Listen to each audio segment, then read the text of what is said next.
Hello my friends, welcome back to my channel, or if you're new here, welcome to your new favorite place on the internet. My name is Bella and I love talking about books, animes, K-dramas, K-pop, literally anything that makes me happy. I love sharing with you guys. Today, I really want to talk to you guys about the books that I read in the month of July. I read a total of 13 books. Let me see if I can hold them all together. They're pretty heavy, okay? So it's going to be a tiny bit hard because I'm just a puny little human. Yeah, this is like a cute little overview of all of the books that I read. I have so many opinions. I have cried, sobbed. I have gone insane in the month of July. And it was all for the sake of reading. So I guess it was worth it, maybe.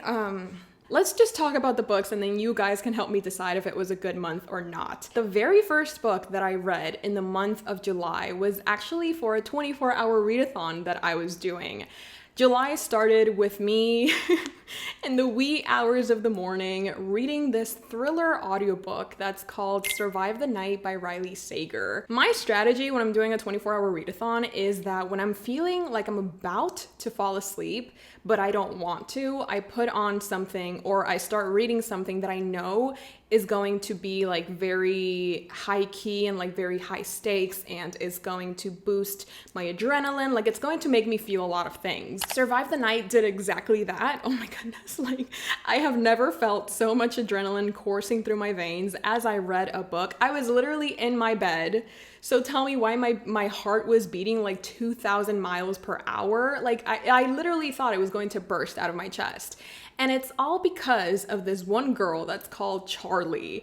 And I'm so sorry, but she's like one of the stupidest female characters that I've ever had the displeasure of reading about, because basically she decides, I can't believe she's done this. She decides to get in a car. She makes the absolute stupidest decision of getting in a car with a stranger because she needs a ride. Like she's in this state and she needs to get to the other state, and she decides to trust a stranger with her life. And even though there's like a campus killer going around, even though her best friend was killed by said campus killer, she's still like, oh, this is gonna be fine. But it's not. It's not fine. On top of everything that's been going on recently, she also has hallucinations because she doesn't know how to deal with her mental health issues. And all of these problems and traumas have just converted into these very vivid imaginations, and she sees things that are not real. So it's very confusing because you don't know if to trust what she's telling you. Like you don't know if what she's telling us is a hallucination. Like, is she making this up and she thinks this is real, but it's actually not happening? And I think Riley Sager does a really good job at playing with us. Like he loves to toy with his readers and he does it in a very good way. I literally felt like I was losing my mind, and I mean, I'm always constantly losing my mind, but this one just like, it brought me to the brink of insanity, and I kind of loved it. Like it was really fun. The stakes were so high. I constantly felt like I was just going to die, and I didn't, unfortunately, but but the story was really good. And I don't know why, but I know that this book gets a lot of hate. And maybe it's because it relies on our main character being very stupid. If you want to see me losing my mind in 4K, I totally recommend that you guys watch that video because it is actually pretty funny. Riley Sager just does an incredible job with creating this claustrophobic atmosphere and making you feel like you're right there with them. Like you feel like you're in this car and you feel like you can't breathe at times because it is so, like, your anxiety is building, the panic is settling in. It's just so well done. And I haven't really felt that way too many times when I'm reading thrillers.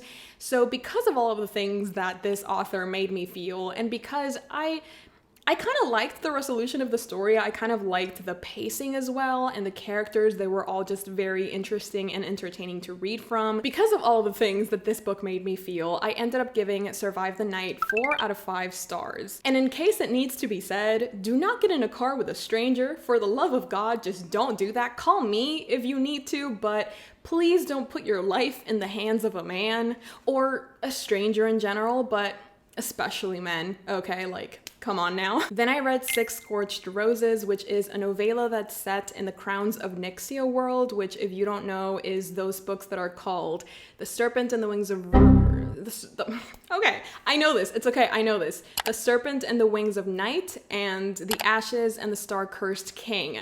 These titles are so long and for what? Anyways, this novella is set between the first and second book, and we are following these two characters who are called Lilith and Vale. Lilith is a sickly human who is just trying to stay alive and save her sister, or take care of her sister. And then we have Vale, which is a very powerful but very secluded vampire. And these two form the unlikeliest of teams as they try to save their village from this virus that's going around. To be honest, I've never been the biggest fan of novellas, but when my friend told me that this one is actually so worth it, I was like, I mean, it's less than 150 pages. What do I have to lose? When I tell you that I read this in one sitting because I literally could not put it down, I'm not kidding you. I'm not being hyperbolic. I'm not exaggerating. I literally could not put this book down because, I don't know, there's just like a combination of the writing, the new characters that we were getting to know, the action, the things that were going down, this atmosphere of just people dying and our main character trying to save them, and also learning about her backstory, and then the relationship between Vale and Lilith. It was so good. It was so good. And it's so incredible to me how Carissa Broadbent can make me care about these characters and how she can develop them in such a way that they feel so real in less than 150 pages. Like, not many people can do that. And the fact that I'm not the biggest fan of novellas, but I still gave this one 4.5 out of 5 stars, like, that has to tell you something. This was an incredible book. It was amazing. It was great. I would actually really, really recommend it. And it made me even more excited for the sequel because I was going to get to see these two new characters in action with the other characters that I already loved. So it was just great. It was great. I would recommend it. If you're reading this series, which if you aren't, you definitely should, then I really recommend that you guys read the novella as well. Like, it's just so good. It was incredible. This next book is probably my favorite that I read this month. And yes, it was a reread, but honestly, reading it this time around felt like I was reading it for the first time. The magic that I found the first time around, it is still here, but like multiplied by 10,000. And that book is People We Meet on Vacation, written by Emily Henry. Two best friends, 10 summer trips, one last chance to fall in love. Listen, escúchame por favor. I don't know if my rating was hugely influenced by the fact that this book mirrored my real life by the time that I was reading this.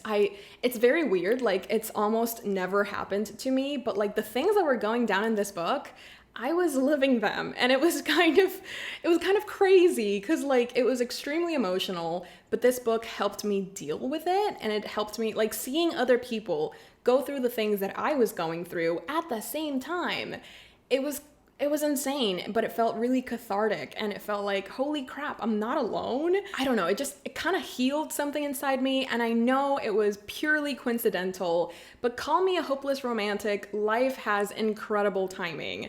And I don't know, it just felt like I picked this book up at the perfect time, and I found myself crying, I found myself sobbing at 2 a.m. because I just could not put this book down. Look at all of the tabs that it has, like, oh my goodness. I just went to town annotating this book, and I have absolutely zero regrets. So, if you've never heard of People We Meet on Vacation, we are basically following these two characters, Poppy and Alex, and they've been best friends for the longest time, and every year they go on summer vacations. But everything changed when the Fire Nation attacked.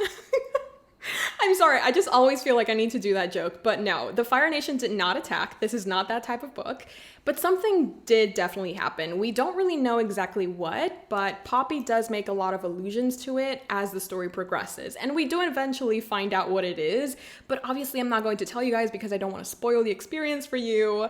But anyways, this story is told in dual timelines, so we're constantly going from the past to the present, and we can see literally the beginning of Poppy and Alex's relationship or friendship, but then we can also see how they're slowly fading away from each other's lives, and it's so heartbreaking.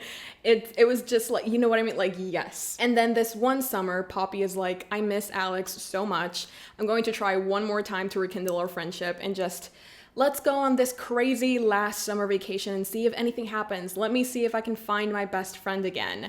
And so they do. And so things happen and it's a great time. And obviously, I felt a lot of emotions. One of the things that I love about this book is that it's not just a simple romance book. It also focuses on the individual characters and their own journeys. Like, yes, Poppy is trying to rekindle this friendship with Alex, but we also focus on Poppy struggling as an adult. Like, she just doesn't feel like she's doing okay. She feels like she's falling behind, and it's her inner struggles with her confidence and with feeling good enough.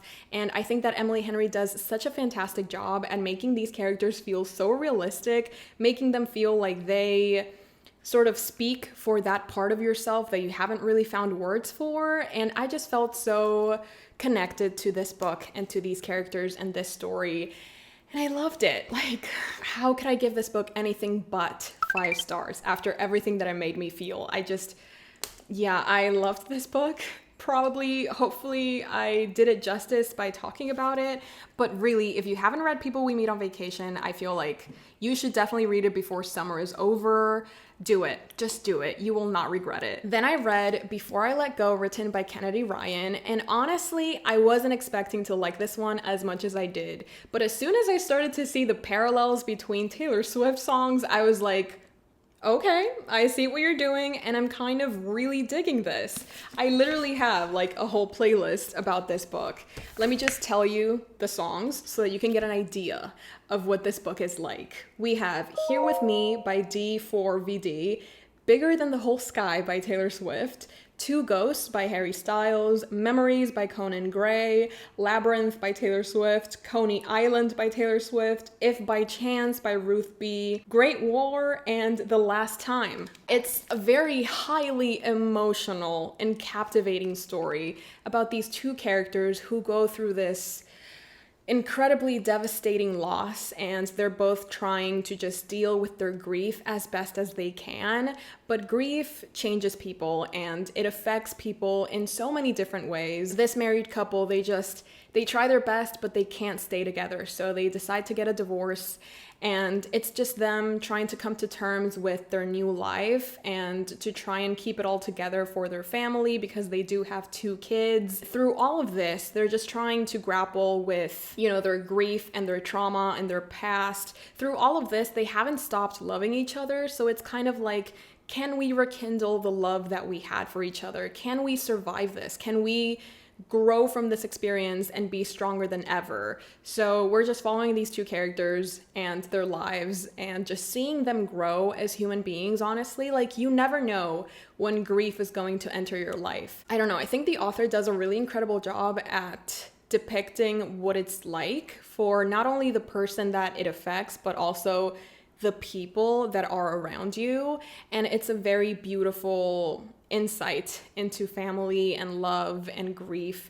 And I really, really enjoyed this, especially with the playlist that I had going on, if I do say so myself. I'm very proud of my playlist making skills. I had to put it out there. Before I Let Go was an incredible, moving story, and I would actually honestly recommend it if you can. You should definitely look for the trigger warnings if you're planning to read this book, but if you can, I think it's a really good book to read. I ended up giving Before I Let Go 4 out of 5 stars. Then I read a very silly, very goofy novel, literally the complete opposite of Before I Let Go, and that book is The Scum Villain's Self-Saving System, Volume 1. Shout out to the 2 people that told me that this book should be read as a satire and that it actually makes fun of how ridiculous webtoon tropes can be sometimes, because if I would have gone into this book thinking that this was going to be an intense, high-stakes, super serious fantasy novel, I would have been very rudely awakened. Like, this is just not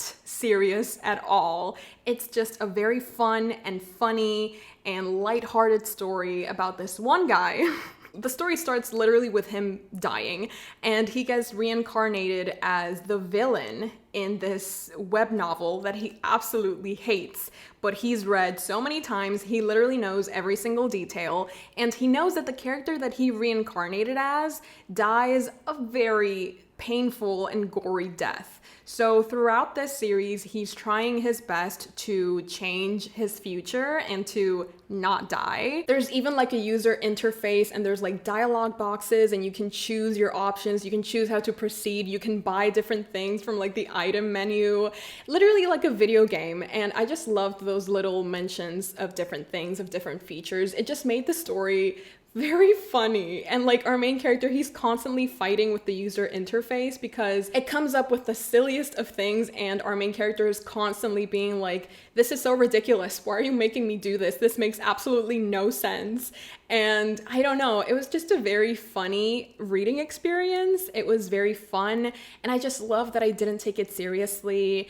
And as soon as I finished this one, I ordered the other 2 volumes because it's a very good story. If you're ever looking for a book that doesn't take itself too seriously and that it knows how to make fun of itself, but it also comes with a couple of scenes that are actually pretty serious, I would actually really recommend the Scum Villain's self-saving system because it was just fun, okay? It's a fun time. Not every book that you read has to be deep and intentional, and it doesn't have to make you think or make you spiral. Some books can just be fun, and this is literally what this was. So because of all the fun that I had, I ended up giving this book 4 out of 5 stars. I guess my Capricorn brain was like, okay, we've had too much fun, let's get back to business.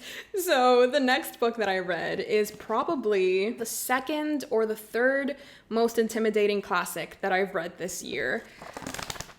Yeah, this has a total of 963 pages. How could I forget? That number is literally ingrained in my mind. Anna Karenina. Hi baby, I missed you. Anna Karenina, written by Leo Tolstoy. Anna Karenina or Anna Karenina, however you want to say it. I'm gonna say it Karenina because that is my truth. Yeah, I read Anna Karenina by Leo Tolstoy. Can we appreciate, holy crap. Yeah, I annotated quite a lot. Yeah, I have a lot of things. I have a lot of thoughts. I have a lot of opinions, and that is why I have an almost 1-hour vlog dedicated to Anna and everything that it made me feel, especially part 7. This has 8 parts, and part 7 just, yeah, it's kind of hard to think about. But anyways, I finished Anna Karenina, and just as a refresher, if you haven't seen that vlog, I would also really recommend it. I don't know if I can self-promote. Is that allowed? I mean, I make the rules, so I guess it's fine, but I don't know. Anyways, yeah, I have a whole vlog dedicated to Anna, so I don't want to keep talking about it, but I gave Anna Karenina 4 out of 5 stars.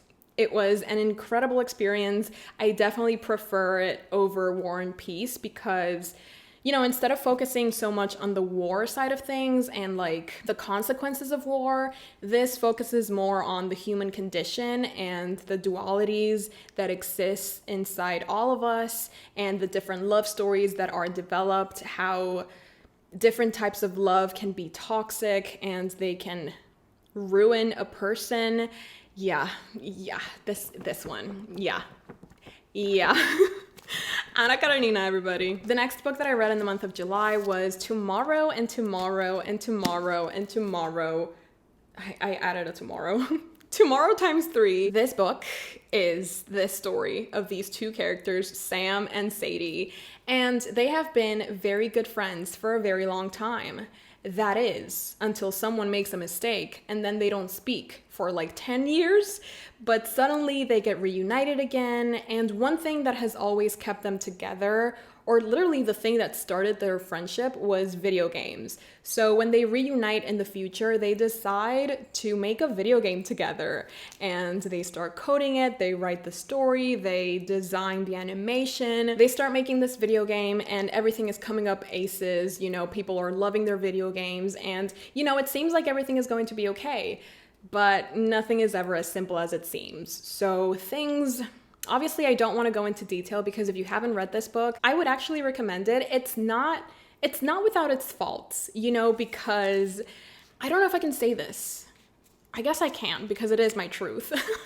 But I don't like one of our main characters who gets a lot of screen time. And the fact that this person gets so much screen time and we're constantly seeing this person make mistake after mistake after mistake and not learn from them. Like, this character is literally so, I don't know if I say this word correctly because I've only read it, but like, she's so stagnant. She is never changing. She doesn't learn from her mistakes. And yes, I'm talking about Sadie. I wish she would have been written better, but also at the same time, I understand why she was written that way. And I understand why she acts the way that she does. But just because I understand it doesn't mean that I have to accept it. So that did take away just like a tiny bit of my enjoyment from this book. It didn't take away from the fact that I bawled my eyes out. I literally also have a vlog about this book where I'm just crying. I'm sobbing because of things that happen in a certain page.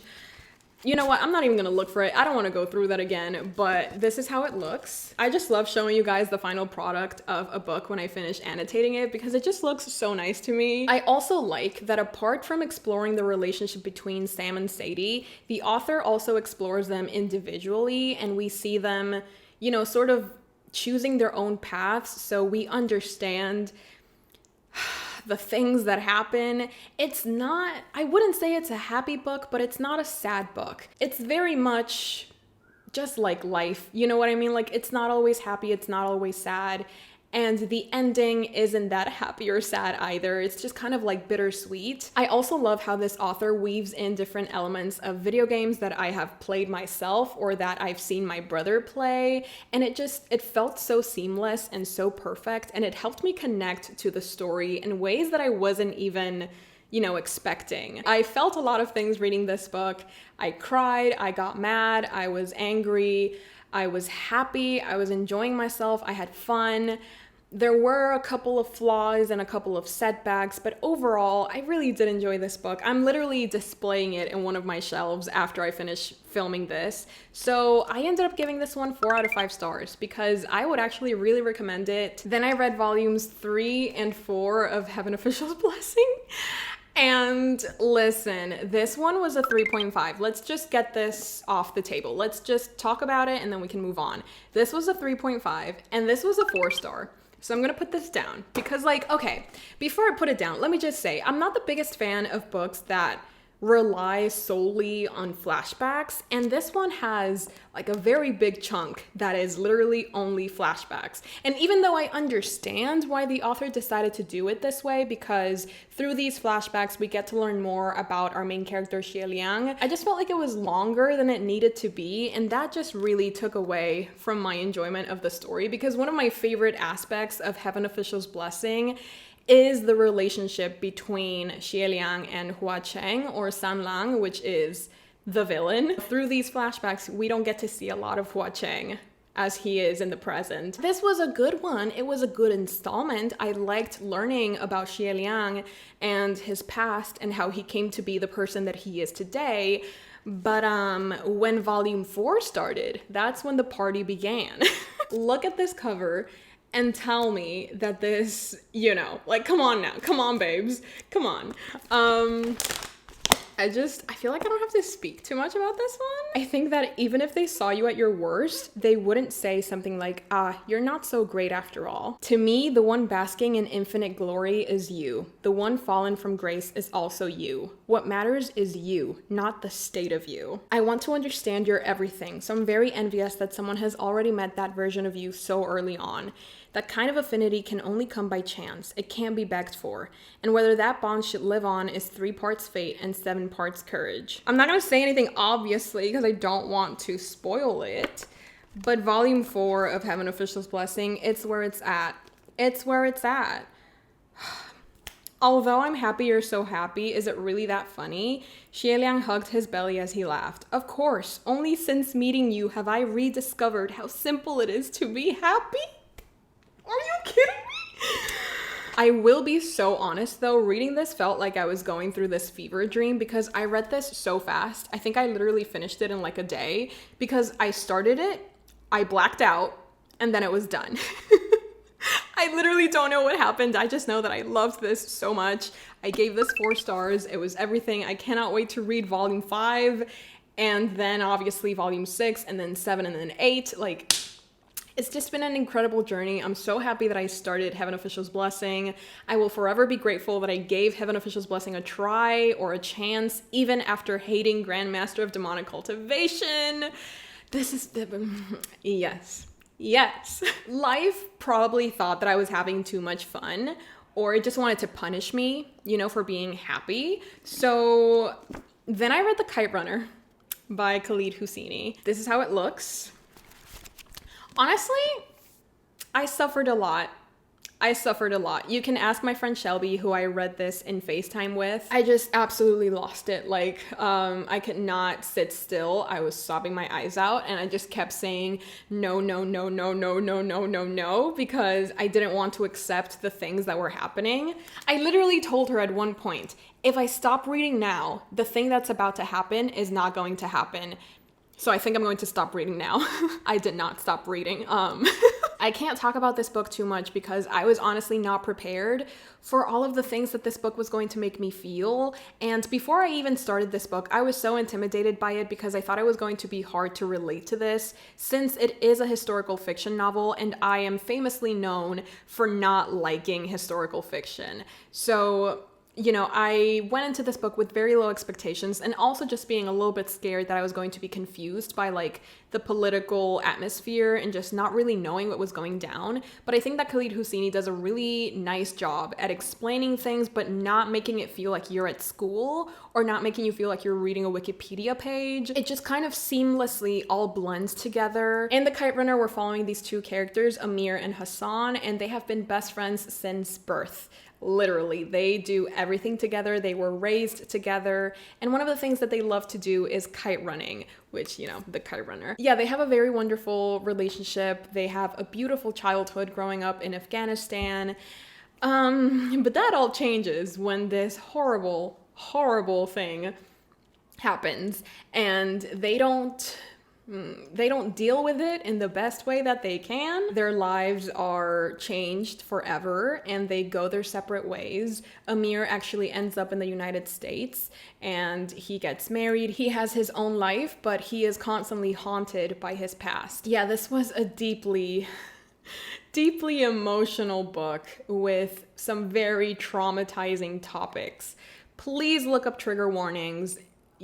Please, like, you cannot go into this book knowing nothing about it because you're going to be so triggered. This is one of those books where it would be so easy to oversimplify these characters and just be like, Amir is a terrible human being. Like, if I was in his shoes, I would have never done that. But I think that the author does such a good job at forcing you to see all of the different sides of this situation and making you understand that Amir is a person. Yes, he makes mistakes, but that doesn't mean that you can't atone for them. That doesn't mean you can't fully forgive him, but like you can understand him and you can try and accept that he's trying to change and become a better person.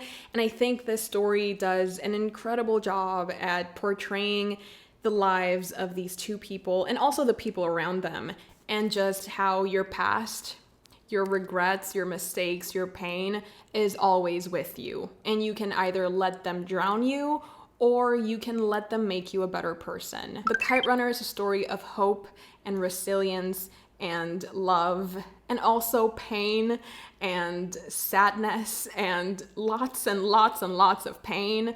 But I've really enjoyed reading The Kite Runner. It's not a book that I would ever reread. It's not a book that I would read for fun. But I am so glad that I read this book because even though I went through the emotional ringer reading this book, yeah, it was worth it. You know, I may not want to feel those emotions every single day of my life, but I think that I still need to feel them. It's a very powerful book. If you haven't read it, maybe you should. The next book I read was The Grapes of Wrath, written by John Steinbeck. I honestly, if you saw my July TBR, then you guys know how scared I was to read this book. I honestly thought you needed like a doctorate or at least a master's in American history to fully understand this book. But what I wasn't expecting was the fact that John Steinbeck, he actually knows how to write. I know, extremely shocking, but this was my very first book by John Steinbeck. I didn't know what to expect from his writing, or like I honestly knew nothing of him. I only knew that The Grapes of Wrath was based on this era of the United States in the 1930s where there was the Great Depression and there was like this movement that killed a lot of people. Like I honestly went into this story blind. I didn't look for any Wikipedia pages. I was just like, let the wind carry me wherever I need to go. Color me surprised when this book was incredibly easy to follow and it was actually interesting and I was captivated by this story and these characters. If you've never heard of The Grapes of Wrath before, this book takes place during the Dust Bowl movement, which was this moment in American history where a lot of people that were living in eastern states like Oklahoma, they lost their jobs, they lost their homes, they lost their lands, they could no longer make any money or any food. They literally had to take out loans from the banks, but then the Great Depression hit and they could no longer pay these loans back, so they had to migrate to California because apparently there were a lot of job offers, or so it seemed, so people were saying. During this movement, quite a lot of people actually lost their lives because there was no food, there were no jobs, people lost their children, they lost their parents. It was this very just devastating moment in American history. The author paints a vivid and raw portrait of this era, and he portrays the hardships of the American people through the Jodes family, who were basically following them as the story progresses. The author creates an atmosphere that feels so real, and it feels like you're right there with the Jodes family. And it was honestly at times very harrowing, and sometimes you just felt helpless because you saw these people in this impossible situation who were just trying to survive. In this book, we're basically following the Jode family as they're trying to travel from one place to another, but we also have some chapters that are just told from this general point of view, where Steinbeck truly drives the point home of how hopeless this situation was and how helpless these people were. And I think he does such a fantastic job at portraying human resilience. Like, these people were going through the worst times of their lives, but through the sense of community and this sense of faith and belief, they held on. Even through the darkest of times, the hardest of days, these people grouped together and they never lost faith. There were some moments where I was reading and realizing that this is based on real life history. I just couldn't believe it. Like, it was so sad and depressing, and like, I just felt so helpless. I also think that Steinbeck understands humans and the human condition in such a way that it kind of almost hurts, because in this book, there are so many different types of people portrayed, but the one that stands out the most is what people are willing to do in the most desperate of times. Are you willing to lend a helping hand to a fellow person, or would you rather just put yourself first as you see a child literally dying from starvation? These Americans, they would do the craziest of things that had zero logic. And literally at one point it became Americans versus Americans. Like, the people that lived in California, they started to hate the people that weren't Californians, and they didn't even see them as fellow Americans. They were just like, oh no, they're dirty. Look at how they're dressed. It's unbelievable. These people are dirty. They shouldn't have any rights. Like, this is your fellow American. This is a fellow human being, and you're saying that they have no rights?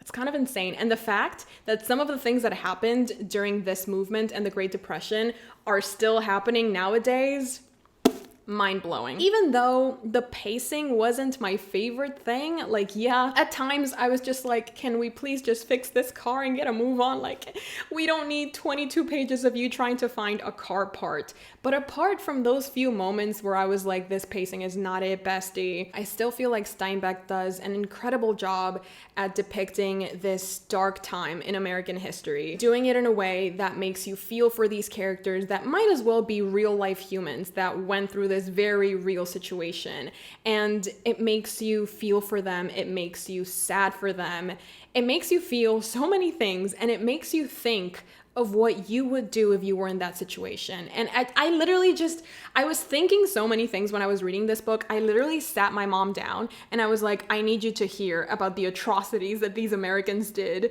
And yeah, she was just as appalled as I was, which felt very nice. I literally had like my teacher moment because she was asking me all of these facts and I was like, listen, sit down. Let me just tell you all I know about the Dust Bowl movement and the Great Depression in the 1930s. So honestly, when I first started this book, I really did not think that I was going to enjoy it as much as I did. I ended up giving this book 3.5 out of 5 stars, and even though that isn't the highest rating, I still feel like it's a lot better than what I thought I was going to give it. So I'm going to call this a win. I am definitely interested in reading more books by John Steinbeck, because if this book is apparently one of his best, like it did win the Pulitzer Prize, I'm just really interested in seeing what else he can come up with, and I'm excited to try out more of his works and just see how I feel about them. But yeah, this book was insane. It was honestly very insane. The next book that I read was 7 Days in June, written by Tia Williams, and honestly, I was disappointed. Can I say it? Can I say that? I was disappointed. I honestly thought this was either going to be a 4.5 or a very solid 5-star. The fact that it's a 3, I'm appalled. I kind of want to die, but I can't. So let's move on. I wanted to love this book so much. I really did. Like, the way that people talked about it, it just felt like the perfect book for me. Apparently they met like 7 Days in June when they were, I think, 15 or 16, and then something happens. I feel like I feel like I've said that quite a lot. Like, there are a lot of books where these two people, they were really close when they were kids, then something happened, and then they get reunited, and then more things happen. Yeah, that happened with People We Meet on Vacation, Tomorrow, The Kite Runner, and now this. So interesting. Anyways, we have these two main characters, Ava and Shane. Ava is a smutty romance author, and Shane is a literary fiction mysterious guy. Imagine Dan Humphrey. And yeah, they were really close when they were kids, and then they don't speak for 15 years. And when they meet again, they are in this author convention, and you know, sparks fly. They spend 7 more days in June, and things are just happening between them. It's basically just them trying to rekindle the relationship and just trying to understand why the things that happened. It actually turns out that they've been writing like these little messages in all of the books that they write to each other. Like, come on now, just saying that, it gives me chills. Imagine someone leaving you little notes behind in everything that they do. And then, like, come on now, second chance romance, people working through their emotional baggage and traumas and coming out stronger and better and together. It literally sounds perfect for me. So tell me why. I just couldn't connect to the story. I didn't really care about these characters, which like sucks because I feel like these characters had so much potential. Tell me why I couldn't love this. The short answer is I don't know. And the long answer is I don't even know, my dude. Like, I cannot for the life of me give you a reason as to why I just couldn't connect with these characters. And, you know, I don't think I want to spend time trying to look for it. Sometimes there are just books that you connect with and books that you don't. And it's okay. Tú no tienes que buscarle la quinta pata al gato, okay? Like, you can just accept that things are the way that they are and move on. The writing is really good. I will give you that. Like, there were some instances where I was like, okay, this could be a Taylor Swift song.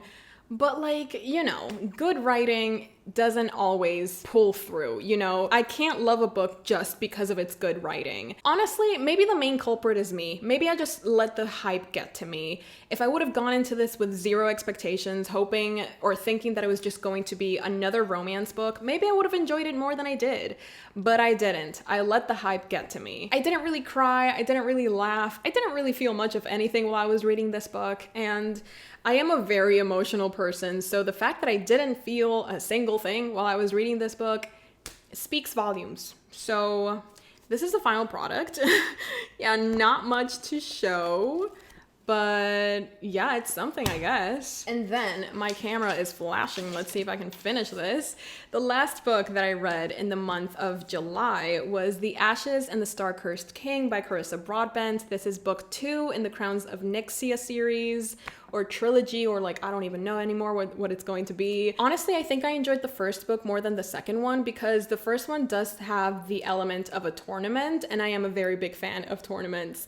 It's just very bloody and very violent, and you know I love me some action and gore. So yeah, I don't look it, but I love me some bloody action. But book 2 it's good. Like I still had a lot of fun and I still read it pretty fast. Something that I love about sequels is that we don't have to spend too much time in the world building, and we don't have to, you know, get to know characters. We can delve deeper into who they are and why they are the way that they are, and we can, you know, see them develop and see them grow. And that is something that I just love about sequels. Like we have these characters that we already know, and now we can get to know them even more. I really like where the story is going. I feel like it's going in a very interesting, what's that? Direction. How could I forget direction? Anyways, I think it's going in a very interesting direction, and I cannot wait for the next book, which it doesn't even have a release date. So like, what? I don't understand that. This book also reminded me of Fyra's arc in A Court of Mist and Fury, like the beginning section especially, and it also reminded me of, what's that one? My camera ran out of battery, but I was just saying that The Ashes and the Star-Cursed King was a 4 out of 5 star. It was a very good follow-up to the first book. I was expecting a little bit more, like I was expecting to see the characters from the novella that I read at the beginning of the month. I expected them to have a little bit more of page time, but like overall, it was a good follow-up to the first book, and I am very, very excited to see where the rest of the series is going to go. This is the final overview of all of the books that I read in the month of July. Let me show you guys the spines, which would make more sense since you already know what they are. These were all of the books that I read in the month of July. I definitely read a very interesting combination of books. We have some romance, some historical fiction, some classics, some Danmei novels as well, some fantasy. I feel like I had a very eclectic reading month, and August apparently is going to be just as interesting. So let me know down below how your reading month went. Did you read any good books? Did you find any new favorites? Were you disappointed by any of the books that you read? Let's discuss down below. I would love to hear from you guys. I really hope you guys enjoyed this video, and if you did, please say it with me, like, subscribe, and leave a comment. It really helps my channel out, and it helps me know that you guys actually enjoy these videos. And I would really appreciate that because I am a creature of validation. So I would really, really appreciate that. I also have a Patreon where I post exclusive content. I host reading sprints and readathons and monthly book clubs. I also recently started a podcast with my sister. So if that is something that sounds interesting to you, the link is down below. As always, I would love to have you join my army of premium simpers. If you're still here, that means that you get to be one of the very few chosen ones to hear that I love you guys so very much. I hope you're having a fantastic day. And if you're not, hopefully this video gives you a little bit of serotonin, a little bit of happiness, and just like a little bit of comfort. We all need that nowadays. So thank you for staying. Thank you for watching. And I love and appreciate every single one of you that stayed until the end. And without further ado, I'll see you next time. Bye. Hey, Jimmy, you nice. Keep going.